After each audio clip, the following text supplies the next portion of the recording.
The movie begins with massive sinkholes forming on the ground, and volcanic eruptions start occurring within them.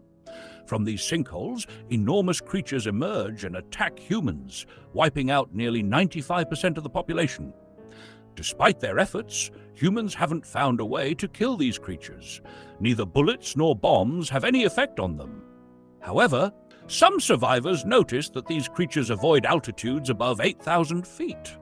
The reason behind this remains unknown, but the remaining 5% of humans have taken refuge in the mountains. Among these survivors is a young boy named Hunter. Curious and lonely, he ventures down from the mountains in search of friends.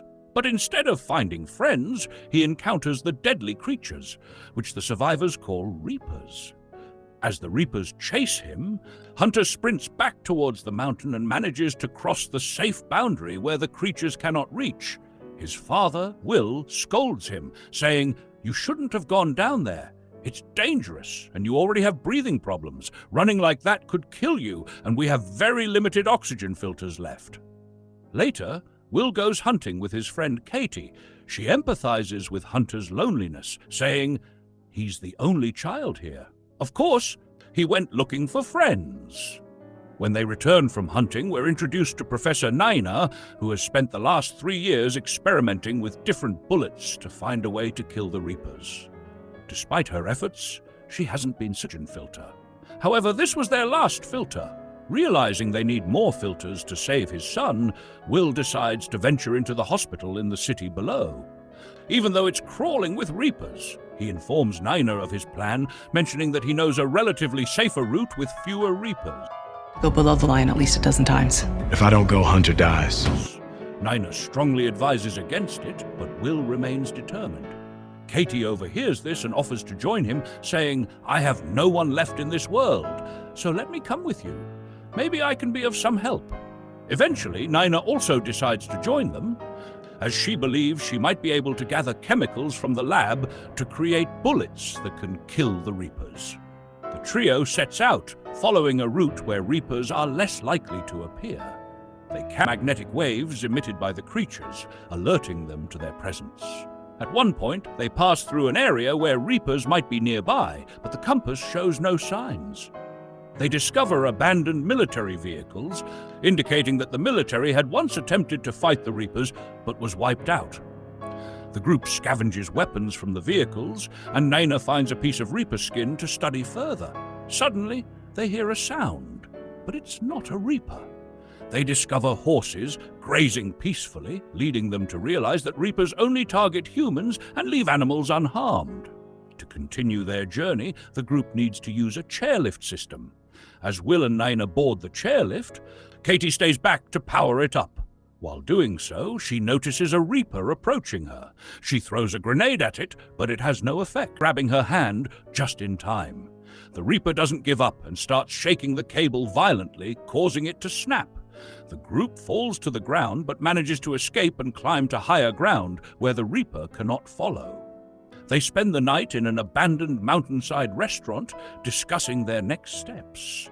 The next morning, they resume their mission, reaching a tunnel 8 kilometers long. The tunnel's first half is elevated, but the second half connects to the city, where Reapers are likely to be. To make matters worse, Nina's compass doesn't work underground. As they progress, they find the tunnel's exit blocked. They decide to take a shortcut, but they're unsure which parts of the tunnel are open or closed. While navigating the shortcut, they encounter a Reaper that begins chasing them. The group begins to escape, and Katie attacks a Reaper with a grenade to block its path with an explosion. However, the Reaper continues to pursue them.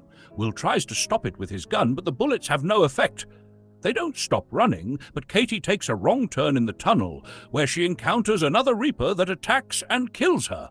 The remaining group exits the tunnel through a ladder and climbs to higher ground. While they are safe from the Reapers, they are devastated by Katie's loss. On the hilltop, they find some abandoned houses with enough supplies. Will and Nina reveals her theory that the Reapers might be defeated using a specific chemical reaction she's working on. She believes she can finalize the experiment if she reaches the lab. Will, however, remains skeptical. His focus is only on retrieving a filter from the hospital to save Hunter's life. The next morning, they carefully head to the hospital, aware of the potential danger from Reapers. Will successfully finds the filter, but as they attempt to leave, a Reaper inside the hospital attacks them. The Reaper grabs Will with its tail, but Nina strikes the tail with a hammer, forcing the Reaper to release him. While fleeing, Will gets an idea. He shoots at an oxygen cylinder, causing a massive explosion. Appears dead. They don't stay to confirm as the risk of encountering more Reapers is high. They decide to head to the lab. Shortly after they leave, the supposedly dead Reaper revives. Upon reaching the lab, Nina gets straight to work while Will explores the area. He finds a photo of Nina with her family, realizing she once had loved ones too. Nina shares her tragic story, explaining that she was in the lab when the Reapers attacked Earth, and she lost her family without being able to say goodbye. This fuels her determination to destroy the Reapers and avenge her fires at her Reapers, but it has no effect. Frustrated, she tells Will to take the filter back to Hunter while she continues experimenting. Will agrees and sets off for the camp.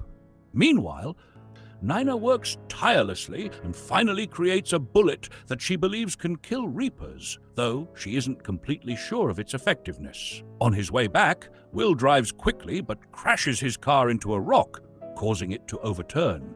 Hearing a Reaper approaching, he breaks the windshield to escape and runs toward the hills. The Reaper, however, catches up and blocks his path. Just as Will falls to the ground in fear, Nina arrives and shoots the Reaper with her new bullet, successfully killing it. Another Reaper charges at them, but Nina shoots it down as well. After the Reapers die, a powerful explosion occurs, confirming Nina's theory that the Reapers contain an electrical charge that reacts violently to her chemical bullet. When Nina examines the dead Reaper's body, she discovers they aren't ordinary creatures. They are robots, possibly sent by aliens to exterminate humans. It's also possible that these robots are aliens themselves. Nina sets up a refugee camp where other survivors can gather. The group begins mass-producing the chemical bullets to eliminate the remaining Reapers. They also set up a telescope to monitor any incoming alien ships or threats. The movie ends with the survivors preparing to defend Earth against any future